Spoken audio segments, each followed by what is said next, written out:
How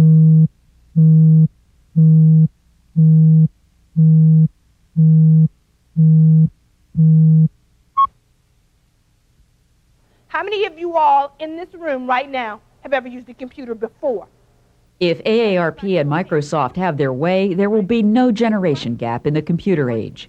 Do not be intimidated by a computer. These two organizations have come together to educate older adults about personal computers and the Internet. It's called Lifetime Connections. The goal is to help older Americans learn how computers, and particularly the Internet, can be a benefit in their life, how they can enrich life's daily experience, make it easier, make it more fun. Microsoft and AARP are hosting some 500 of these seminars nationwide. They cover hardware, software, and how to use the Internet. Response has been overwhelming. There were individuals who were going back to school to get their PhDs. I had teachers in the audience. I had home interior designers. I had grandmas. I had granddads. Let me tell you show you three different movements that you can do with your mouse. One is called click. There are seminars for beginners and classes for those who already have some online experience. I'm just starting to use a computer, and I just wanted to learn about how far I could go with it. I got a really good foundation today, and it kind of filled in some of the holes. You're talking to a computer imbecile. This gal was fantastic, and I'm going out and buy a set right now. Whether it's email or accessing information, most agree computers enhance the quality of life. We can join the next generation. We can join the centennial. We can go on to the millennium and really be a part of the community. Our grandchildren are online. Why can't we? I'm Mary Norton reporting. The seminars are a way for the participants to learn specifically how the PC and in general how the Internet can enable them to communicate with their family and friends much more easily, how to look up information that's really of interest to them on a daily basis. For example, a hobby, traveling, financial information. Granddad. A lot of them are using it for home use. Seniors want to take control of their lives. They want to get their arms around their finances. They want to communicate with their sons or their daughters or their grandkids.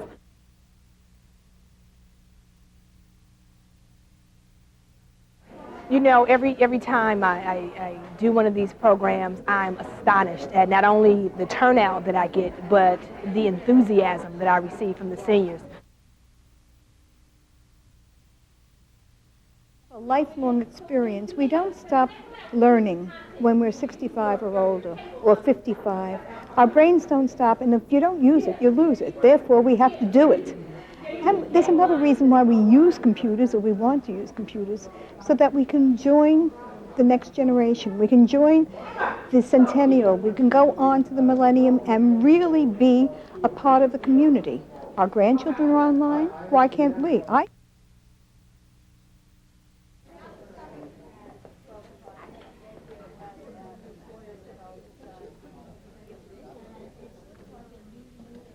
Lifetime Connections is all about. My name is Davita Davison, and this is Lifetime Connections. It's something sponsored by Microsoft in conjunction with AARP. We're going to do a couple things today in terms of using the computer and also using the computer to access the Internet and also software. And who I'm speaking of right now, who I'm thinking of, is my grandmother, okay? I had to do some twisting of her arm a little bit, but she was scared to death of it. Just scared to death of the computer. She didn't use it when she was working. She definitely didn't use it when she was going to school. She thought, I don't have any use for a computer. What do I need it for?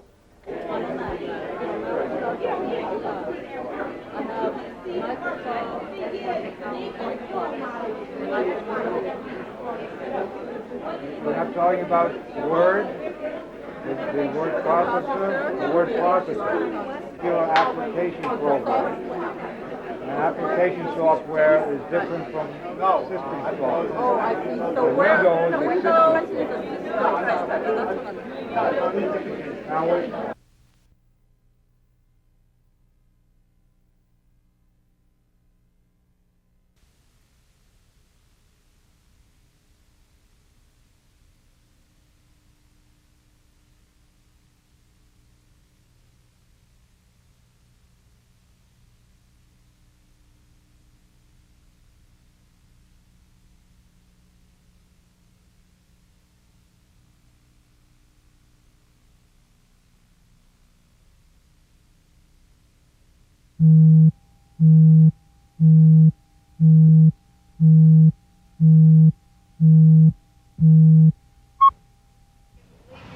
For most, it's a joyous time of year, a time to celebrate family and friends.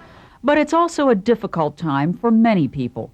Older adults in particular can feel lonely and isolated during the holidays, and some turn to alcohol as a coping mechanism. At that time of their lives, they might be experiencing changes. They might have lost a spouse. Many of their friends might have died. They might not be able to get out and get around. So they turn to alcohol as a sort of solace. Support groups that deal with grief and loss are important in treating alcoholism. Experts say friends and family are also key. Unfortunately, it's tempting for them to look the other way. Nobody sort of wants to think that that nice old gentleman or your grandmother is an alcoholic. The signs and symptoms are often masked by other things that are going on. That could include the use of certain medications, putting older adults more at risk to problems with alcohol. Some are taking multiple medications, and alcohol does not interact favorably with medication, so they need to be especially careful. The good news is that when older people do get help, it works. Studies show they have the highest rate of recovery of any age group. I'm Mary Norton reporting. Having a goal inspires concrete action. Friends and their role in this problem. The family and the friends are very important in helping older persons cope with a problem with alcohol. They need to be aware of the problem, and they need to help the person adjust their behavior so that they are not dependent on alcohol. Just going by to take a person out so that they don't get bored, making sure they have activities in which to engage, making sure they're not alone too much. All of those are important factors in helping them cope with such a problem.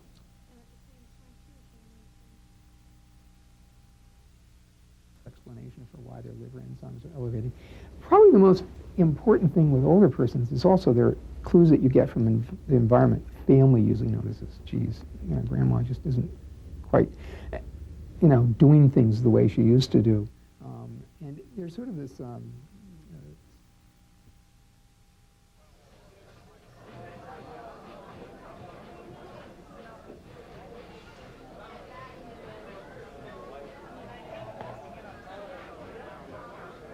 Remember that story I told you about the flight engineer and the mayonnaise? And the mayonnaise? I remember that story well.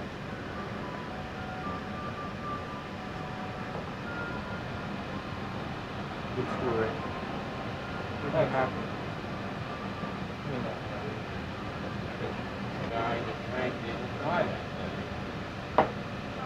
You had them all. I had a morning run and got back early. Only let you take the time to get it if you need it. You ready, Bertie? Learn to be thankful.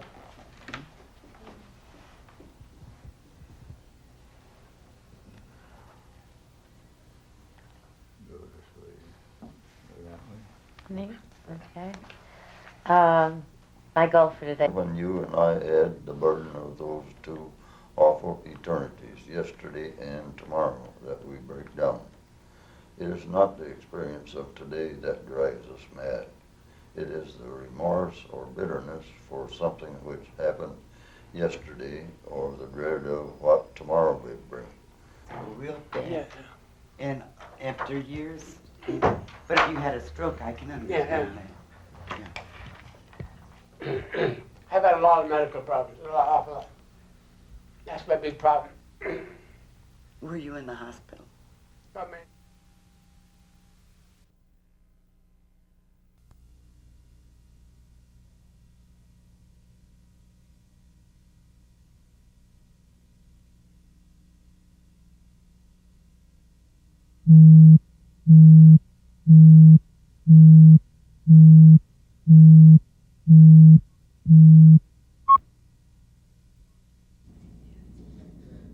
Several new Medicare benefits are aimed at keeping older Americans healthier longer through preventive care.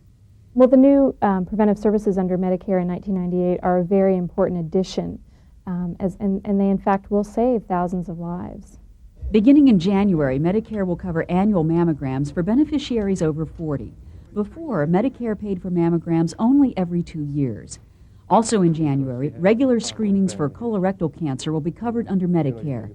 Diagnosed early, colorectal cancer can be treated with a high survival rate.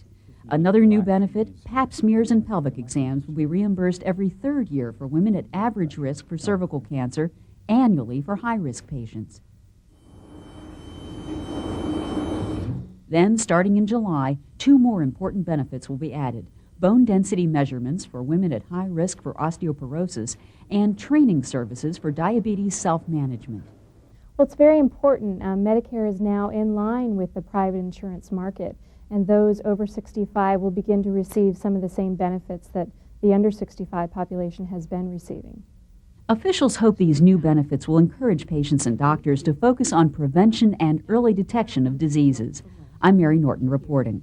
And we can see that you have a normal fibroglandular pattern, and we don't see any focal masses, any.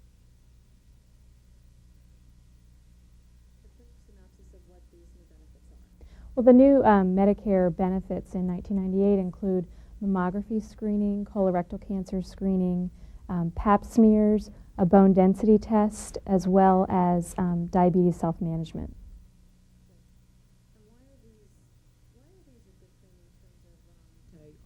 We are accredited by the American College of Radiology, and that means that the technologists, the facility, the machines can show that the breast tissue is healthy. Basically, that's basically what it does. Big fantasy, you okay in there? Okay. Just let your head relax there. Okay, what I need you to do is take a deep breath and hold your breath. Okay, you can breathe.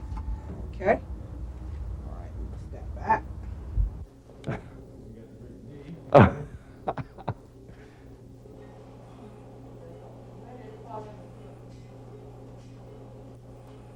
Bite. Open. It's on a stalk. Open. Open again.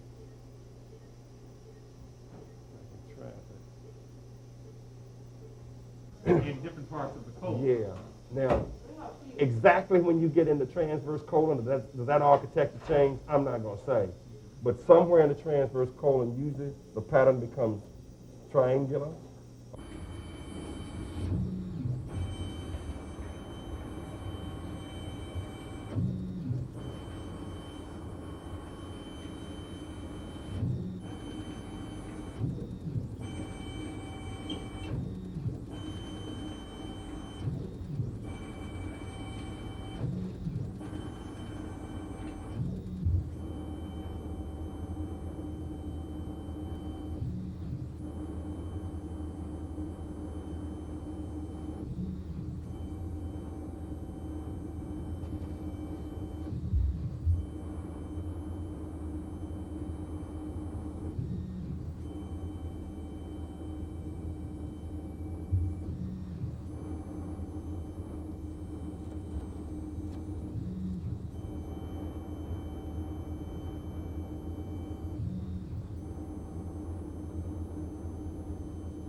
How did George Washington use this quality to become a symbol of the United States?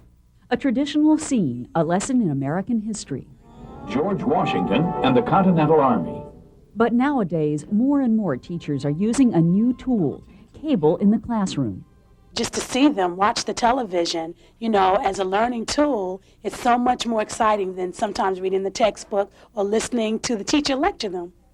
Cable in the Classroom is a nonprofit project of the cable TV industry. It provides schools with free cable connections and hours of educational programming through the cable networks. Now they want to bring the project home. And now there's a way for you to help your neighborhood school. Volunteer to record selected programs for teachers to use in class. Project directors hope parents will fill the need and record some of the programming, which often airs overnight.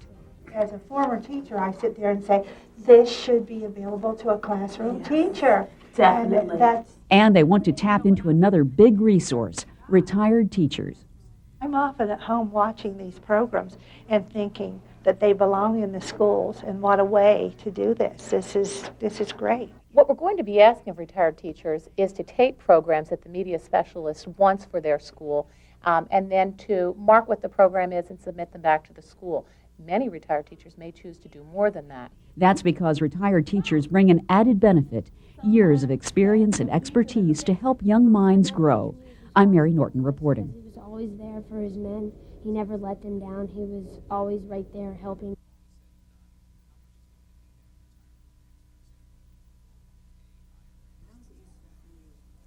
Oh, cable in the classroom, first of all, it brings a lot of different real-life situations to the classroom for the children. It brings history alive.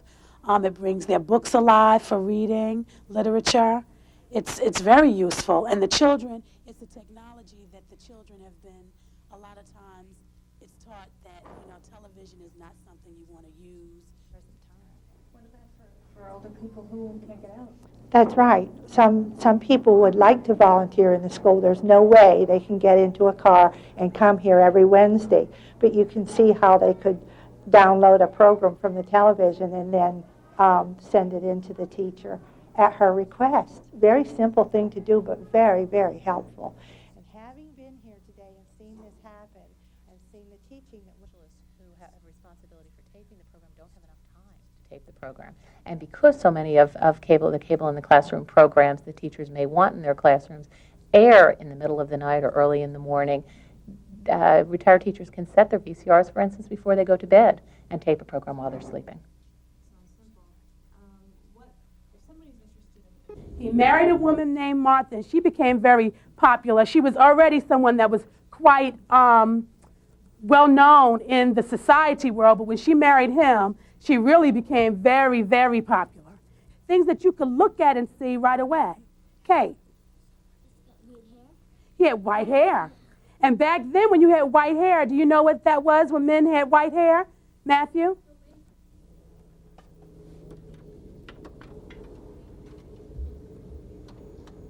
George Washington and the Continental Army.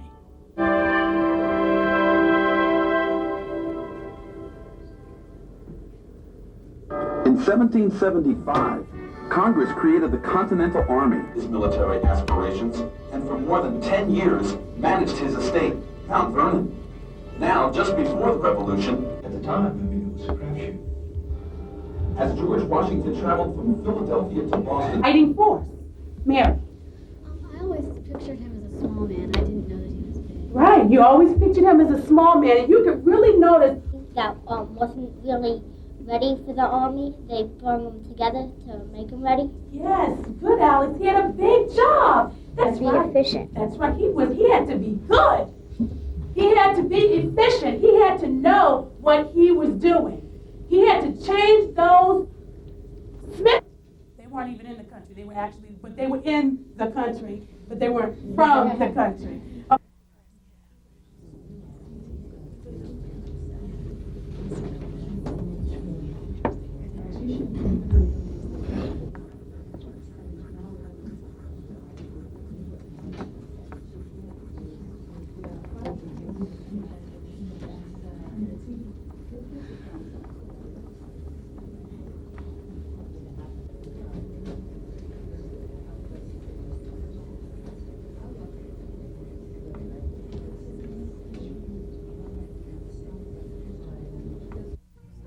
Okay, ready for our field trip?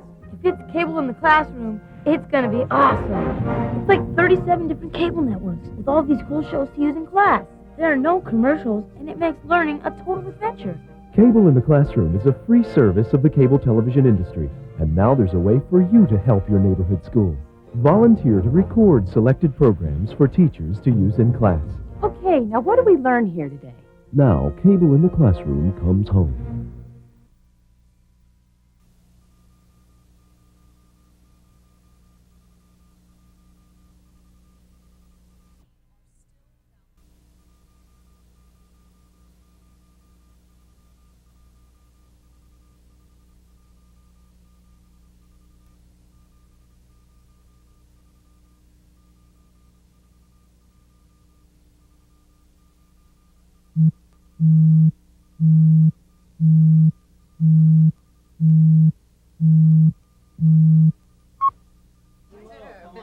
Constance and Selwyn Bandis wanted to make sure they took the right steps to protect their assets. They did this by researching legal plans. We were looking for a way to leave our assets to our children and protect our capital, our hard-earned capital, as much as possible, and still have resources for ourselves. Legal plans can be offered through an employer or a membership in a union or association. And being a retired teacher, Constance was offered one through her union. They brought to our attention all of the things that are available to us as union members, and that included the legal plan. There are two types of legal plans. The prepaid plan, where you pay a monthly fee for services much like a health plan. The other kind is strictly a discount plan. You pay nothing. Just by being a member of an organization that has arranged these discounts, you get to use the discounts. For some, a legal plan might be the only way to afford a lawyer. Legal fees now, the hourly fee, I think, averages about $175 per hour. In the big cities, it's much higher. It's tough for the middle-income America to afford services at that level. And as a result, they're basically disenfranchised from the legal process. They don't have access to the legal system. What should you look for in a legal plan? Preventive benefits are very important. You want to be able to ask a lawyer something before you get into a big problem. Along with preventive services, make sure your legal plan has plenty of benefits for legal advice and consultation. I'm Mary Norton reporting.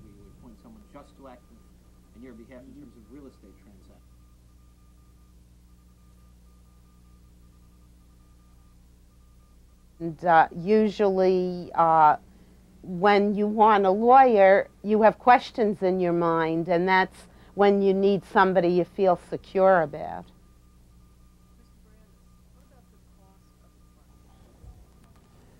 The elderly segment of the population is recognizing that they need basic documents in order to have an orderly transfer of their assets to the next generation.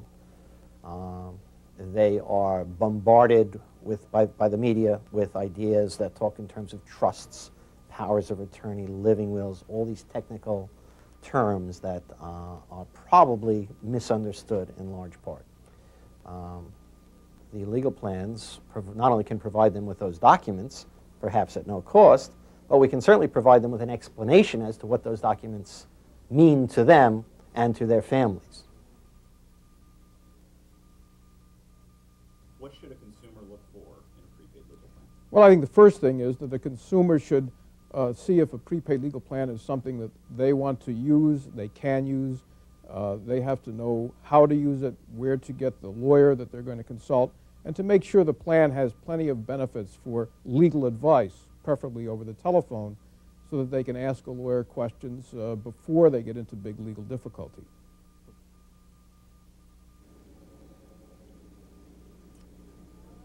We've explained to you already what these documents, how these documents function, and this one is your health care proxy. We can sign that. These all have to be witnessed, just as a will has to be witnessed. 2 witnesses, and we have the witnesses sitting right here who will affix their signature to the document and their address as well. Has to be signed with the exact same formality. Thanks, talk to you later. Bye. Oh, then where did he get the 361 from? No, I can take it.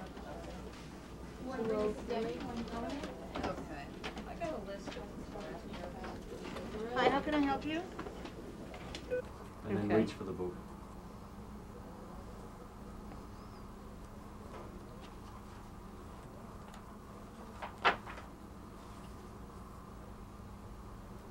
On those things that they don't agree on, and whether she's willing to pay additional whatever it is. You know what I mean?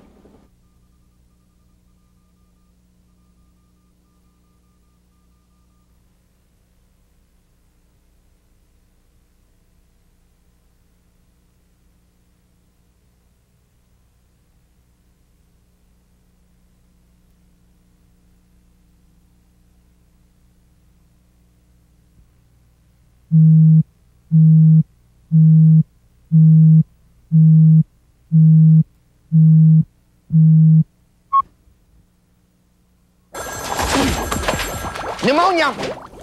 Oh, it's you, sir. Ah, yes, sir. I know I missed my quota again. Yes, sir. I do remember polio, but it's this shot everyone's getting. Pneumonia can be deadly, especially for older Americans. It's important to understand that although there are antibiotics capable of treating many cases of pneumococcal pneumonia, that even with the best available treatments, 40,000 people a year die from this disease. Can you roll up a sleeve for me? Yet, for several reasons, only 20% of those people most at risk for pneumonia take advantage of an effective pneumonia vaccine. One is that many of the physicians who patients see have simply not informed them about the vaccine.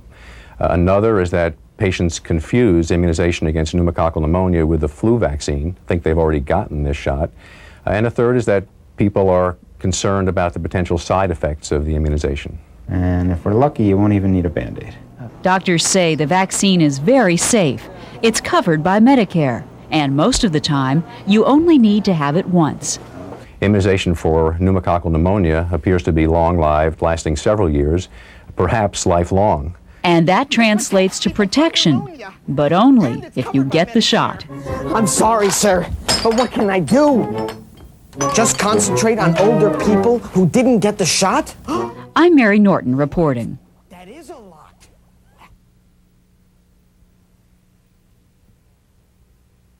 Overall, it's a very safe vaccine. Approximately half of the people who receive a shot will complain of some noticeable local soreness, but the incidence of more severe side effects, such as fever, are much less, probably less than 1%. The prospects for the future are even more dire. Recently, there's been an increase in the incidence of pneumococcus that is resistant to currently available antibiotics. That means that if the disease is not prevented, that with currently available medications will do even less well, and there will be even more deaths than we're currently experiencing. That can be modified by behavior, not smoking, and so on, but it is a cumulative effect on lungs and cardiovascular system as well as the immune response, which all conspire to make older individuals more susceptible to infection. Right, great. After you. Come on in, Mr. Hester. Yes. Have a seat up here, please. Go ahead. Give me your shot. Never. Okay. Well, this is a relatively new thing, this pneumonia vaccine. Yes. And it should help prevent you from getting about 2/3 of the common kinds of pneumonia. Yes. So, and as far as we know, this is, okay. So this is going to just, it's going to sting a little bit like a tetanus shot or something like that. Yes. And it may be a little bit sore tomorrow morning. But otherwise, you shouldn't really have any problem with it. Okay, just a little stick. That's it.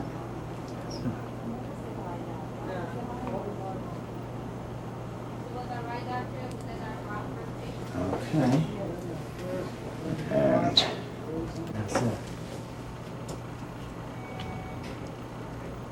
okay, if I can get you to pick it up. Okay, pick up both? Uh-huh. Okay.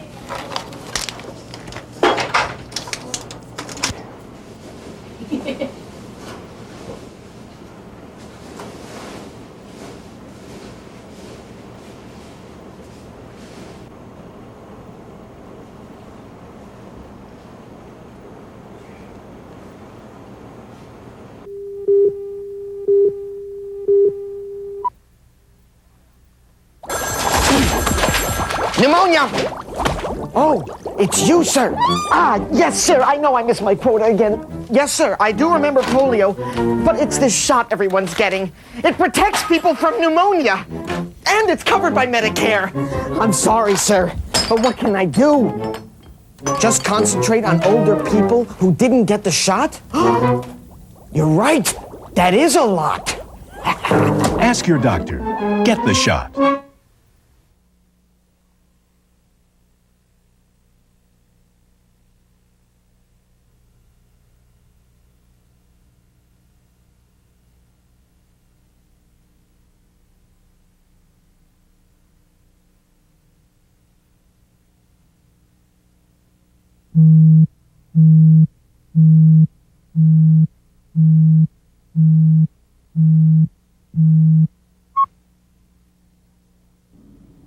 Ken Apfel, the new Social Security Commissioner, calls Social Security part of the fabric of America and one of the best expressions of community.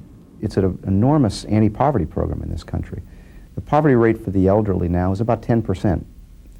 Without Social Security, it would be over 50%. When young people express doubts about the program's future, Apfel points out Social Security is there for them now, for disabled people and for the survivors of those who die before age 65. That's why Social Security was created. But we have tried to frame a law which will give some measure of protection to the average citizen and to his family. Social Security is the most beautiful, progressive, defined benefit plan that the world has ever produced. It gives people that make less money greater percentage than people that make more money. There's not a private pension system in the country that is that way. But how do we keep Social Security healthy for future generations? There's a real need to take actions now to prevent any crisis from ever occurring. Is there a crisis today in Social Security? The answer is no. Can we take actions now in the next few years to ensure that no crisis ever happens? We have to, and we will. Will Social Security be there? Absolutely. Apfel says the effort must start with educating the public. We're going to have to make some changes for future generations. Those changes should not take place in discussions simply in congressional hearing rooms in Washington. That needs to take place all across America. I'm Mary Norton reporting.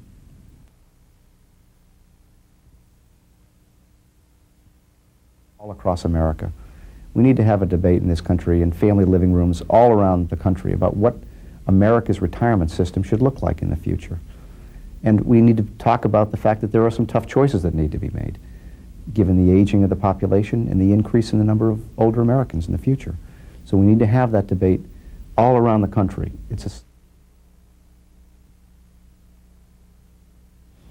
By the time I complete my first term as Social Security Commissioner, I hope that we've taken the actions that are necessary to assure the American people that the Social Security system will be there for this year, next year, 30 years from now, 50 years from now, and 100 years from now.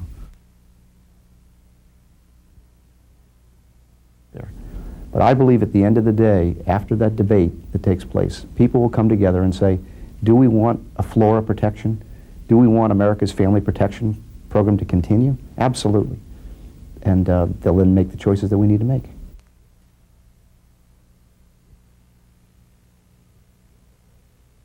It's got this beautiful progressivity to it, and there's a lot of talk out there now that they want to privatize it, give everybody their money, let them go into the marketplace on their own. And to me, there's many battles that need to be fought in that area. And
I agree with that assessment entirely.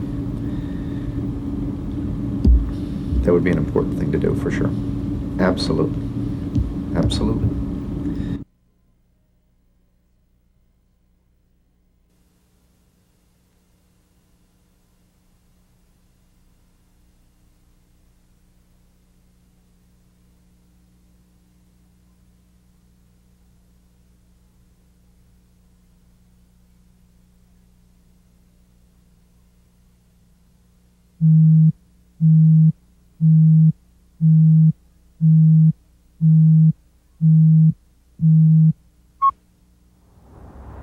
They travel hundreds and thousands of miles in their RVs each year, either by themselves or sometimes by caravan. But for the 3,000 members of Loners on Wheels, they are not alone for long. I can go through a strange city and call a loner and go out to dinner or go have lunch. It's the companionship and the network of like people, retired, single, divorced, widowed, or even those that are still working. The adventurous singles meet at planned campouts and rallies across the United States and Canada all year long. For some full-timers, home is where the RV goes. What Lo has done for me personally, it got me out of the house. I was a widow and just stayed home for 2 years, and all of a sudden I bought an RV and my whole world changed. We hiked on down to the beach and walked along the beach, and as the sun was coming up this morning, it was absolutely glorious. And this is just one small day. Loners on Wheels generally attracts people who enjoy the outdoors and all of life's natural wonders, including the chance to meet new people.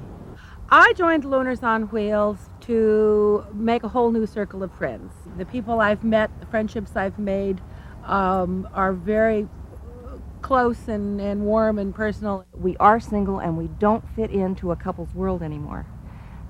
For those people that are single, they'll understand what I'm talking about. For those people that aren't single, it's something that they need to think about as they grow older. It's already 9:35. Yeah. Growing older and finding yourself alone doesn't mean you have to be lonely. Joining groups like Loners on Wheels can provide you with an instant community of friends, anytime and anywhere you choose. I'm Mary Norton reporting.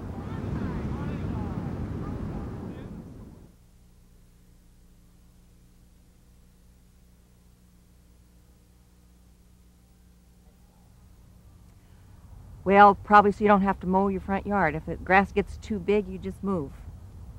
Have a new front yard every other week. I don't know. I think a lot of us have raised our families in one spot, and we want to see the country. We have, this gives us an opportunity to not be alone as we're going to see the country. Even if you travel by yourself, which I generally do. Wonderful. It's, you know, for widows and people that are alone, why it's another family. And it's wonderful.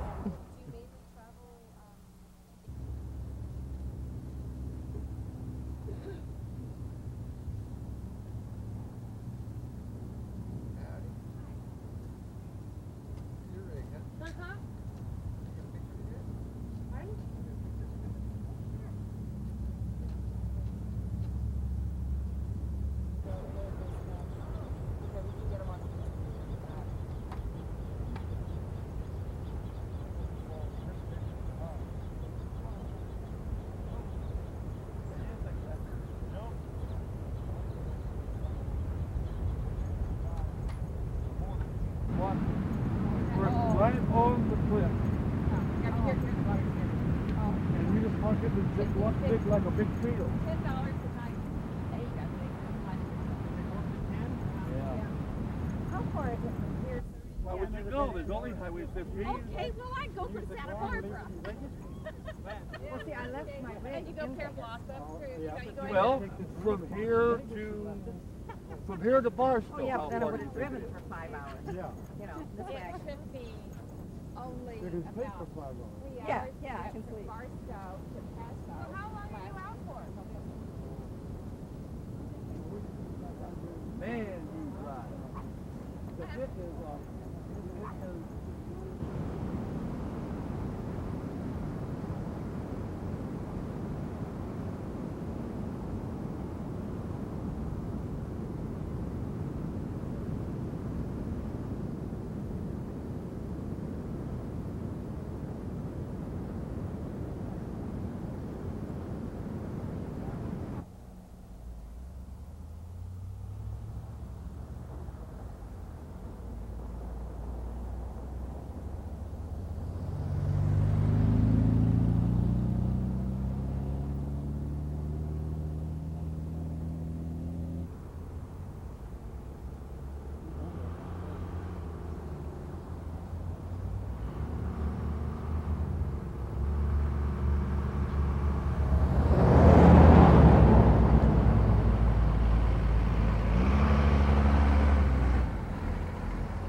Network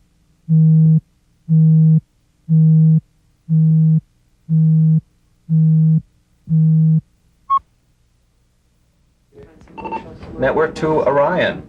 At the Independent Transportation Network, things have never been so busy. Yep, Melissa, I got it right. It's 64. ITN was founded by Kathy Freund. She knew there was a need in her community to help people who no longer drive. So with the help of volunteers and paid staff, ITN takes members anywhere they want to go. They operate 24 hours a day, 7 days a week. That means that that service is always available to people, just as your car, when you can drive, is in the driveway and waiting for you to go where you need to go on a moment's notice. Transportation is what makes it all happen. And when you take transportation out of people's lives, when you take mobility out of people's lives, the quality is gone, and they become dependent. With ITN's help, Bert Silverman never feels dependent. What it is, what its name implies is what it really is, independence. And it's independence for people like myself that is very, very significant, I feel. Transportation is crucial to staying connected to our community as we age. And staying connected to our community is, in turn, crucial to healthy and happy aging. Knock, knock, hello. Hi. Hello, how are you? I'm nice just to fine, see you thanks. again. It's nice to see you. Ruth Hume has a driver from ITN take her to see her husband at the nursing home every day. It's very, very important to me because I can come out here and see my husband. The drivers are always on time and everybody is so thoughtful and kind. We tend to think of stopping driving as an end, but with proper transportation planning, stopping driving is a step to use a service that meets your needs and keeps you safe and keeps your community safe. That's a choice for independence. I'm Mary Norton reporting.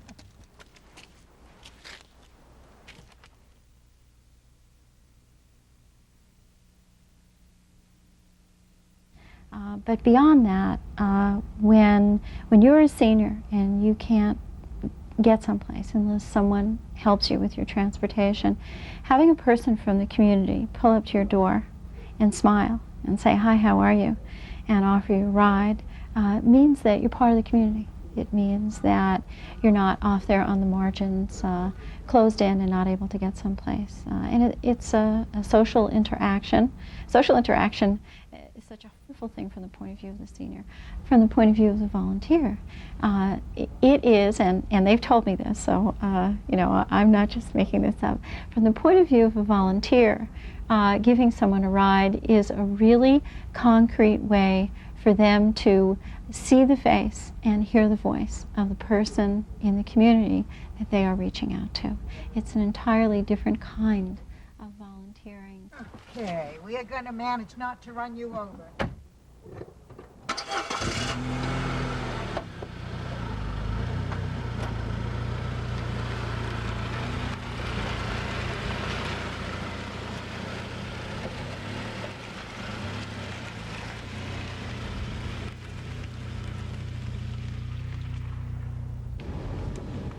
Well, send me the note. Okay. Put your phone number on it. Fine. And then I'll call you sometime, or if you've made that chocolate cake and you need to share it, you call me and we'll figure it out, okay? I should be ashamed to say this, but I haven't made a chocolate cake since I moved.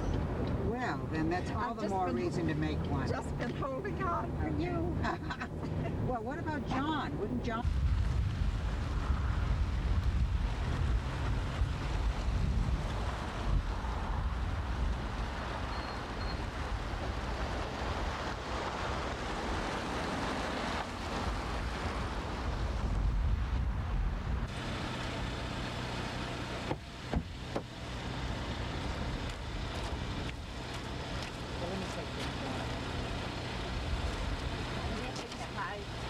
Oh, you just stop.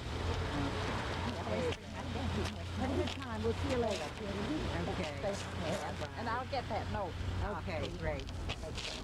Go ahead with them, and I'll wait for them. First, we can start out with their.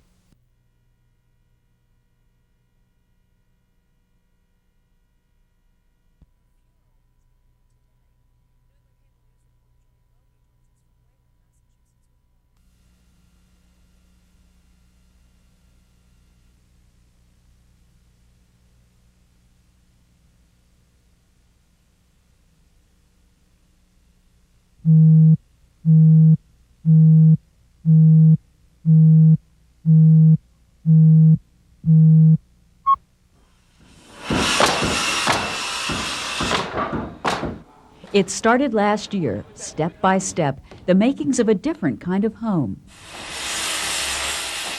A home for the ages, all ages.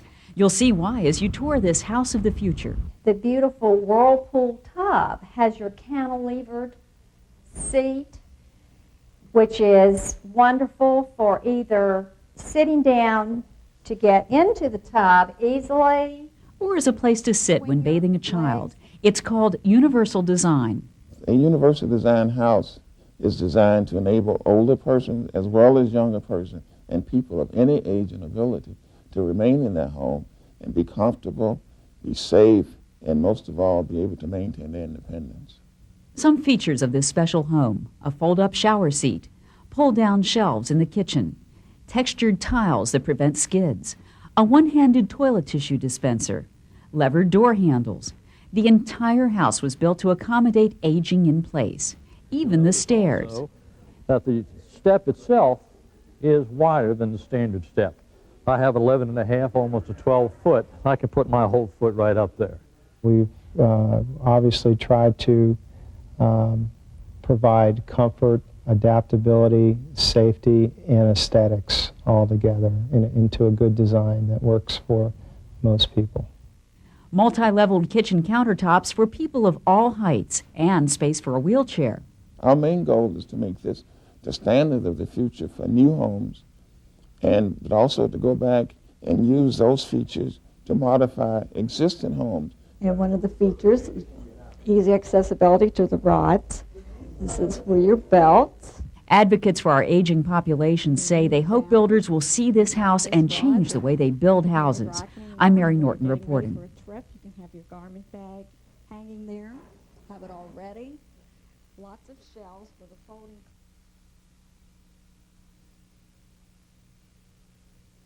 Two important things we're trying to get out of this is we want to change the way builders build houses.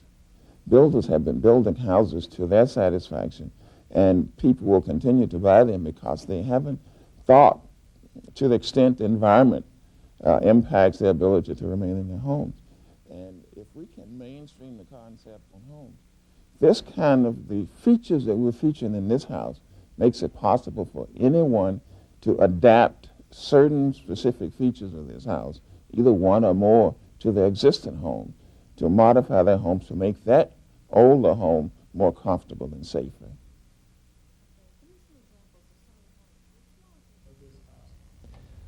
This house is adaptable, this house is comfortable, this house is safer than the average house, and this house is really...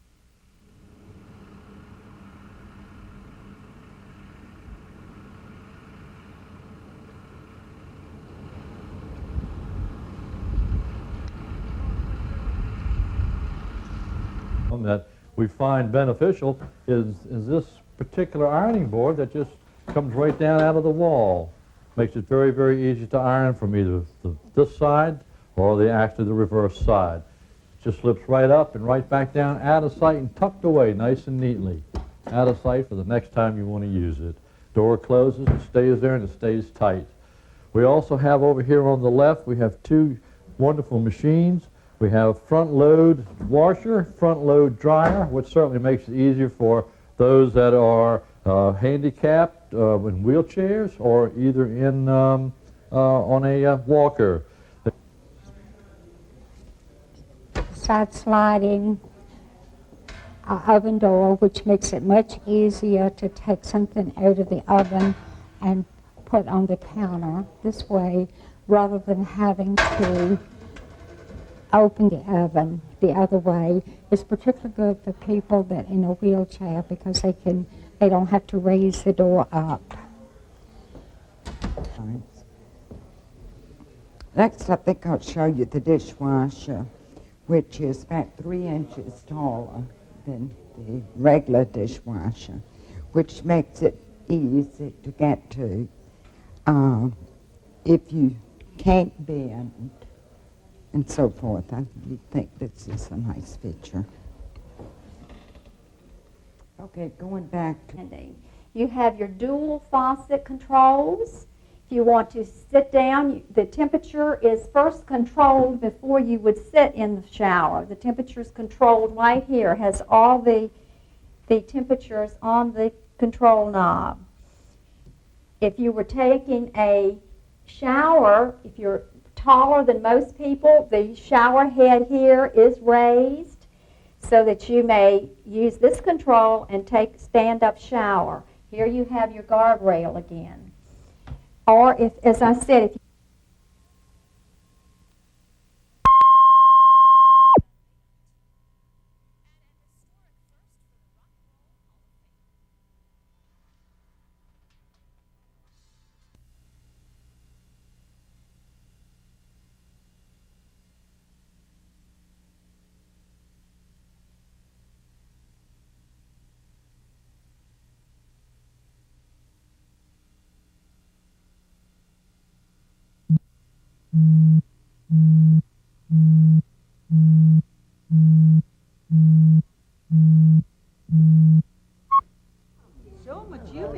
At the Pines of Sarasota Nursing Center, children of the employees who work there visit the residents. It's what is now called an intergenerational shared site. They're programs that are co-located for children and older adults at the same site. So they're meeting the needs of different generations at the same site and providing that interaction and cost effectiveness and sharing of facilities, buildings, and staff. Good. You guys are doing good. He's moving. He's moving up the string. At this site, the nursing home operates the child daycare center. It's very nice. You can go down and have lunch with them anytime you want. You know that they're in a very good environment. The staff plans special intergenerational activities. Officials are finding the children make a big difference in the lives of the older residents. It adds a lot of meaning. It reduces the sense of isolation. It improves a sense of worth, and it gives good meaning to every hour that they live here. The children benefit too.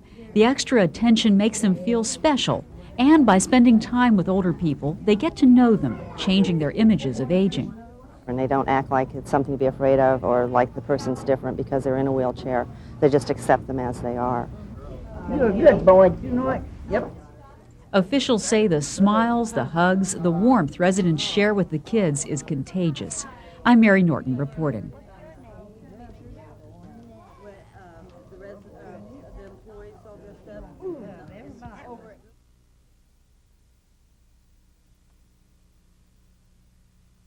Programs that serve different generations. They may be nursing homes with child care centers or preschool programs. They may be adult day services centers and often child care and preschool programs. They also may be school-based. There may be a school that has a senior center or a senior nutrition site in the school. And that provides the opportunity for the older adults to come in and have their lunch services and their programming. But then they also often do tutoring and mentoring for the students in the school site. And the school will then do service learning programs where the students can go and maybe help the older adults in their homes. They'll do oral history programs. Other sites are the very varied, many parks and recreation. Good idea. Oh, it's wonderful. And it's so much easier to know that you're not just leaving your child somewhere and going off to work for 8 hours and not having any idea. I mean, a phone call is one thing, but actually to be able to pop in and check on your child is such a relief and comfort. Do you feel like it helps the residents? A day. And one thing that they were lacking were young people. And as you can see, having a young person around, someone sitting on their lap, it's been a long time since some of these people have had someone sit on their lap and have come up to them, give them hugs, give them a smile. They see an old person, they're frightened of them. These children treat them just like their friends or their parents, or they're nothing different for these children. They don't act like it's something to be afraid of or like the person's different because they're in.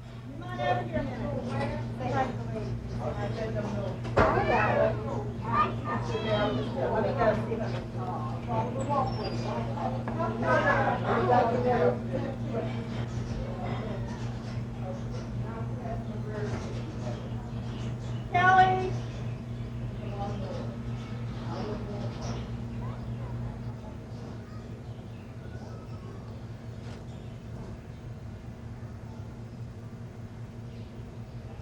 You want to put it on now?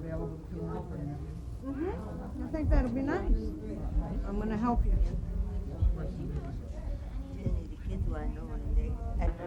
Coming in the AARP dining room and helping the residents make necklaces. Thank you.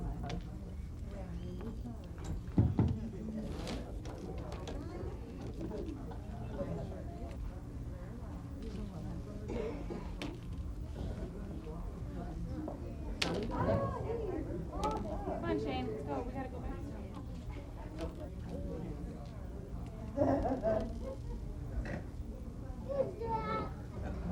Shane, go make a necklace. Can I go down there?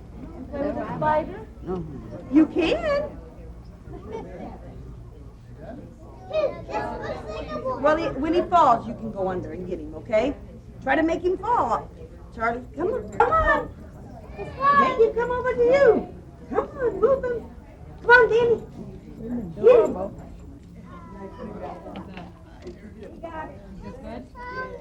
Yes, ma'am. Sir, you're done? Okay, just keep it down. Hey, how should we get down?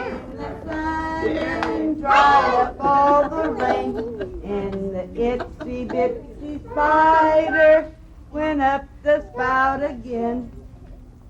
Here, Charles, I did it a lot for you.